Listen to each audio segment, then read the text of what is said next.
അങ്ങനെ ഇന്നലെ തുടക്കം കാണാൻ പോയി. ശരിക്കും പറഞ്ഞാൽ രോമങ്ങൾ എഴുന്നേറ്റ് നിൽക്കുന്ന, ആറാട്ടണ്ണൻ്റെ ഭാഷയിലൊക്കെ പറഞ്ഞാൽ ധാരാളം ഗൂസ് ബംസ് മൊമെന്റ്സ് ഉള്ള ഗംഭീര സിനിമയാണ് വിസ്മയ മോഹൻലാലിൻ്റെ തുടക്കം. സുചിത്ര മോഹൻലാൽ ജൂഡ് ആൻ്റണിക്ക് 3 ലക്ഷത്തിൻ്റെ വാച്ച് കൊടുത്താൽ പോരാ, അതിലും കൂടുതൽ കൊടുക്കണം. കാരണം ജൂഡും വിസ്മയയും കൂടി മലയാളിക്ക് സമ്മാനിക്കുന്നത് ഒരു അതിഗംഭീര തുടക്കമാണ്. പക്ഷെ അതോടൊപ്പം പറയട്ടെ, മലയാളികളുടെ ഒരു പ്രത്യേക പേടിയെ മുതലാക്കുന്ന ചിത്രങ്ങളുടെ നിരയിലെ ഏറ്റവും ലേറ്റസ്റ്റ് ആണ് തുടക്കമെന്ന ഈ സിനിമ. സമാധാനമായി ജീവിക്കുന്ന ഒരു കുടുംബത്തിൽ കയറി വന്ന് അതിക്രമം കാണിക്കുന്ന സൈക്കോകളുടെ കഥ പറയുന്ന സിനിമകളുടെ അപ്പോസ്റ്റലനാകുകയാണോ മോഹൻലാൽ എന്ന് തോന്നിപ്പോകും ഈ സിനിമ കണ്ടാൽ. അതിന്റെ വിശേഷങ്ങൾ വഴിയെ പറയാം. ആദ്യം ഈ സിനിമ നിങ്ങൾ തിയേറ്ററിൽ തന്നെ കാണണം എന്നുള്ളതിന്റെ കാരണങ്ങൾ പറയാം. ജൂഡ് ആന്റണി ജോസഫ് വളരെ ബുദ്ധിമാനായ ഒരു സംവിധായകനാണ്. വിസ്മയ മോഹൻലാലിന്റെ വീക്ക്നെസ്സുകളെല്ലാം അറിഞ്ഞുകൊണ്ട് സ്ട്രെങ്ത്തുകളെ വളരെ കൃത്യമായി നമ്മുടെ മുന്നിൽ പ്ലേസ് ചെയ്തു വെച്ചിരിക്കുന്നു ഈ സംവിധായകൻ. ഓവർ സ്ട്രെയിനിങ് ആയിട്ടുള്ള സന്ദർഭങ്ങൾ നൽകാതെ വിസ്മയയുടെ മാനറിസങ്ങളെ തന്നെ വളരെയധികം പൊലിപ്പിക്കുന്ന ഒരു കഥാപാത്രം. ഇപ്പോഴത്തെ മലയാള സിനിമകളുടെ ടെംപ്ലേറ്റിലെ എല്ലാ ക്ലീശകളും ട്രോപ്പുകളും ഈ സിനിമയിൽ ഉണ്ടെങ്കിലും അതെല്ലാം നമ്മളെ സീറ്റിന്റെ അറ്റത്ത് പിടിച്ചിരുത്തുന്ന ഒരു എഡ്ജ് ഓഫ് സീറ്റ് ത്രില്ലറായിട്ട് മാറ്റിയിരിക്കുന്നു ജൂഡ് എന്ന സംവിധായകൻ. വില്ലനായി വരുന്നത് ആന്റണി പെരുമ്പാവൂരിന്റെ മകൻ ആശിഷ് ആന്റണിയാണ്. അച്ഛന്റെ ബിറ്റ് വേഷങ്ങൾ ഉണ്ടാക്കിയ ട്രോൾ പെരുമഴകളെ നിഷ്പ്രഭമാക്കുന്ന കൂൾ വില്ലൻ അഭിനയമാണ് ഈ പയ്യൻ ഈ സിനിമയിൽ കാഴ്ചവെച്ചിരിക്കുന്നത്. വളരെ എഫർട്ട്ലെസ് ആണ്, but the same time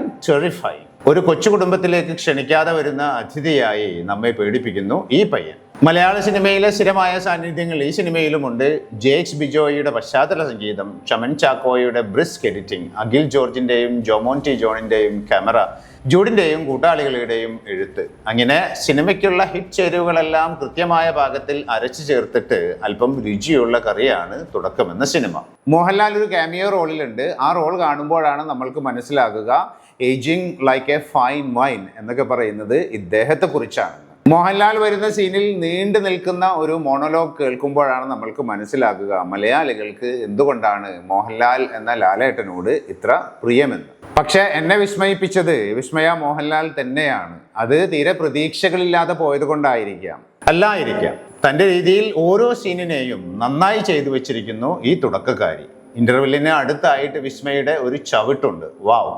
Vismaya വിയറ്റ്നാമിൽ martial arts പഠിക്കുന്ന ചിത്രങ്ങളൊക്കെ കുറെ നാളുകൾ മുമ്പ് കണ്ടിരുന്നു. ആ പരിശീലനങ്ങളെല്ലാം ഇന്റർവെൽ കഴിഞ്ഞാൽ സ്ക്രീനിൽ കാണാം. സ്പെഷ്യലി ക്ലൈമാക്സിൽ എനിക്കും വന്നു ആറാട്ടണ്ണന് വരുന്ന രോമാഞ്ചം.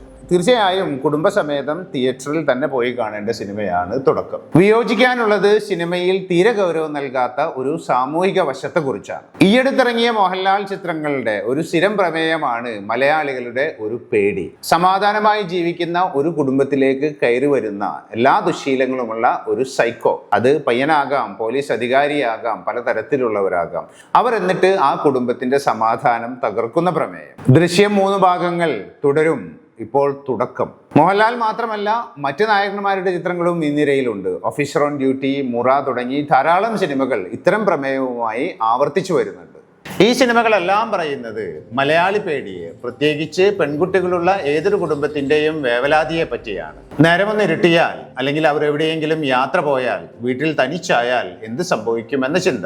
നിയമവും പരിരക്ഷയും കുറവായ ഒരു സമൂഹത്തിൽ ഈ പേടി 2026 പ്രസക്തവുമാണ്. ഫെമിനിസം പറഞ്ഞിട്ട് യാതൊരു കാര്യവുമില്ല. പക്ഷേ ഈ സിനിമകളെല്ലാം പറയുന്നത് നിയമവും പോലീസുമെല്ലാം കൈകെട്ടി നിൽക്കുമ്പോൾ സ്വന്തം കുടുംബത്തെ രക്ഷിക്കാനായി ആ കുടുംബത്തിലെ ഒരംഗം തന്നെ മുന്നോട്ടിറങ്ങി കൊലയാളിയാകേണ്ടി വരുന്നു എന്നാണ്. ഒരു സിനിമയിലെങ്കിലും ഇത്തരം വില്ലന്മാരെ നിയമം കൊണ്ട് നിലക്ക് നിർത്തുന്ന കഥ നാം പടച്ചുവിടുന്നില്ല. കൂടുതലും മലയാളി കുടുംബത്തിന്റെ രക്ഷകൻ മോഹൻലാൽ തന്നെ. എൻ്റെ കുട്ടിയെ തൊടുന്നോടാ എന്ന് മോഹൻലാൽ അല്ല, ഈ സിനിമ കാണുന്ന ഓരോ അച്ഛനുമാണ് ചോദിക്കുന്നത്. സോ മൈ ക്വസ്റ്റ്യൻ ഈസ്, ഈ പേടിയെ മുതലാക്കി ആവശ്യത്തിന് സിനിമകൾ ഉണ്ടാക്കി ആവശ്യത്തിന് പണം ഉണ്ടാക്കി കഴിഞ്ഞു മോഹൻലാൽ ആയാലും മറ്റുള്ളവരായി കഴിഞ്ഞാലും. സോ ഇനിയും എന്തിനാണ് ഒരു കുട്ടിയെയെങ്കിലും ആക്രമിക്കാൻ, ഒരു സൈക്കോക്കെങ്കിലും പ്രചോദനം നൽകുന്ന ഇത്തരം സിനിമകൾ ഉണ്ടാക്കി വിടുന്നു? പകരം അത്തരമൊരു ക്രിമിനലിനെ നിയമം കൊണ്ട് നിലക്ക് നിർത്തുന്ന, ആ കുടുംബത്തിലേക്ക് എത്തി നോക്കാൻ പോലും പറ്റാത്ത രീതിയിലുള്ള, പെൺകുട്ടി തനിയെ യാത്ര ചെയ്താലും പരിഭ്രമിക്കാത്ത മാതാപിതാക്കളുള്ള അങ്ങനെ ഒരു സിനിമ ചെയ്തുകൂടെ? പക്ഷേ അത്തരം ഒരു സിനിമ മലയാളികൾ വിജയിപ്പിക്കില്ല. കാരണം നമ്മുടെ സാമൂഹ്യ അന്തരീക്ഷം ഇന്നും സ്ത്രീകൾക്ക് 100% സുരക്ഷയും സ്വാതന്ത്ര്യവും ഉറപ്പു നൽകാൻ കഴിയാത്തതായതുകൊണ്ട്. അതുകൊണ്ട് തന്നെ ഓരോ മലയാളി കുടുംബങ്ങളും സിനിമയിലെങ്കിലും അനീതിക്ക് തിരിച്ചടി കിട്ടുന്നത് കണ്ട് ആശ്വസിച്ച് കുടുംബവുമായി സിനിമ കഴിഞ്ഞ് പുറത്തു വരുന്നു. കൂട്ടത്തിലെ സ്ത്രീകളെ മുന്നിൽ നടത്തി തിരക്കിൽ ഒരാളും അവരുടെ പിന്നാമ്പുറത്ത് സ്പർശിക്കുന്നില്ലെന്ന് ഉറപ്പുവരുത്തിക്കൊണ്ട് പുറത്തിറങ്ങിയാൽ അവരെ ചേർത്ത് പിടിച്ചുകൊണ്ട് ആ പേടിയെ കൃത്യമായി മുതലാക്കുന്ന സിനിമയും കൂടിയാണ് തുടക്കം. The film is good, but at least please make another kind of തുടക്കം, അനദർ കൈൻഡ് ഓഫ് ദൃശ്യം, അനദർ കൈൻഡ് ഓഫ് തുടരും. മേ ബി അങ്ങനെയുള്ള സിനിമകൾ വരില്ല. കാരണം പെൺകുട്ടികളുടെ വീഡിയോക്ക് താഴെ അശ്ലീല കമന്റുകൾ കൊണ്ട് നിറക്കുന്ന ആണുങ്ങൾ ഉള്ളിടത്തോളം കാലം ഈ സിനിമകളുടെ എല്ലാം പ്രമേയത്തിന് സമൂഹത്തിൽ പ്രസക്തി ഉണ്ടാകും, കാണാൻ ആളുകൾ ഉണ്ടാകും, കാശും കിട്ടും. ഓൾ ഇൻ ഓൾ വിസ്മയ മോഹൻലാലിന്റെ തുടക്കം നല്ല ഗംഭീര തുടക്കമാണ്. ഇനിയുള്ള യാത്രയും വളരെ ഗംഭീരമാകട്ടെ. നിലപാടിൽ ഉറച്ചു നിന്ന് തന്നെ ഈ സ്ത്രീക്ക് മുന്നോട്ട് പോകാൻ കഴിയട്ടെ. സിനിമയിലെ മോഹൻലാലിന്റെ കഥാപാത്രം വിസ്മയയുടെ കഥാപാത്രത്തിനോട് ഇങ്ങനെ പറയുന്നുണ്ട്, മേക്ക് യുവർ ഫാദർ പ്രൗഡ്.